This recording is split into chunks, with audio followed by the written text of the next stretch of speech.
and proud of your sons. All right. With that, we're gonna move to Demetria Smith. Dylan Villion is on, and Linda Lewis. Linda Lewis, if you're here or in the other rooms, make your way this direction. And that is what I'll do is I'm going to call people's names 3 times, kind of mix it up. And if 3 times we've called and not heard from you, 3 strikes, you're out. That seems like a good American rule, and we will go with that. But ma'am, if you would please introduce yourself, tell you upon whose behalf you are testifying and your position on the bill. I am Demetria Smith. I am testifying for myself as a voter, and I am for the bill. Thank you. Please provide your testimony. Thank you. So my approach may be a little different, and the reason why it's different is because I am sick and tired of seeing the narrative change from the real intent of this bill. The real intent of this bill, and I read all 22 pages of the bill myself as a voter to educate myself to see what was really going on. And the reason why I came here, I fought myself. But nationally, Democrats, and I'm going to have to call it, Democrats are making this bill to be a Jim Crow 2.0 voter suppression bill across the nation. I'm black, at least that's what they call me. But it is not a Jim Crow 2.0. It's election, accountability, super accountability 2.0. And that's what we need. When the wicked rule, the people shall mourn. But when the righteous rule, the people shall rejoice. And this bill is time for the people to rejoice, to put the right people in place. And let me tell you something about the little Jim Crow. So the reason why I want the black base to understand, I want the black base to know that Democrats are playing on our emotion. They wanted you out there to create chaos. They want you out there to burn down buildings. They want you out there flipping over cars. They want to play on your emotion.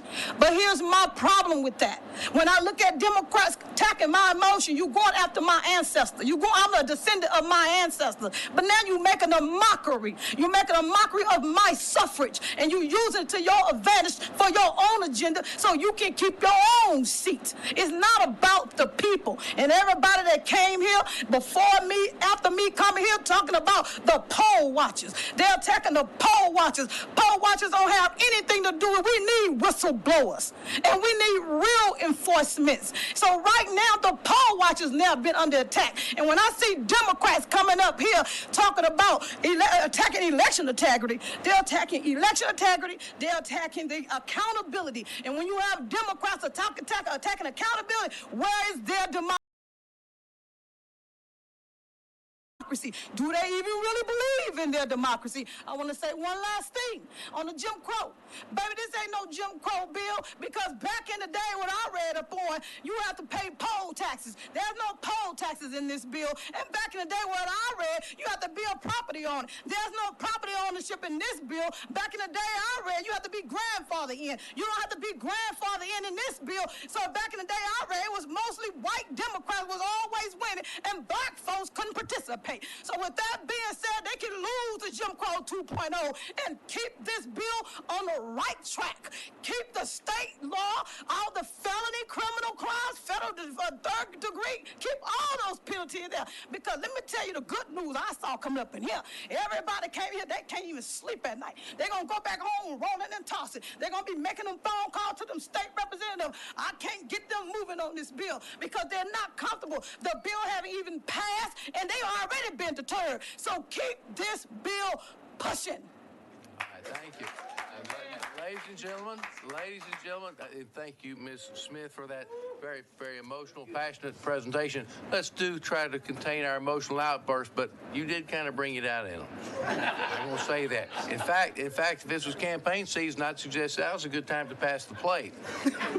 And so, but I'm sorry. Oh, no. You spoke from the heart. That's what we want to hear. Ms. Smith, thank you for your testimony. Members, do we have any questions? Mr. Schofield. Ms. Smith, my district's out west in Katy. What part of Houston are you from? West Houston. Oh, you are? Yes. See, these are my people. And I just got to say, if you notice, members, The most passionate testimony you've heard today has come from Harris County. Thank you for being here. Thank you. Waiting You're all this welcome. time. The last thing, the Republican passed the Civil Rights Bill. The Democrats filibustered it for 77 days. They didn't want you to have voting rights. I think, now, ladies and gentlemen, we've been doing such a great job with our decorum. And so let's move on. I think we have a question to the left here, Representative Swanson. I just want to say to the, Ms. Smith, you're not done yet. I just want to say, I'm sorry I wasn't in here yet, but I was in my office, and you have a powerful testimony, and we appreciate you coming up here. Thank you. You're welcome. Yeah, thank you all. Be blessed. Push that bill. Pass it. good. I think Representative Florence has been risen from the dead. So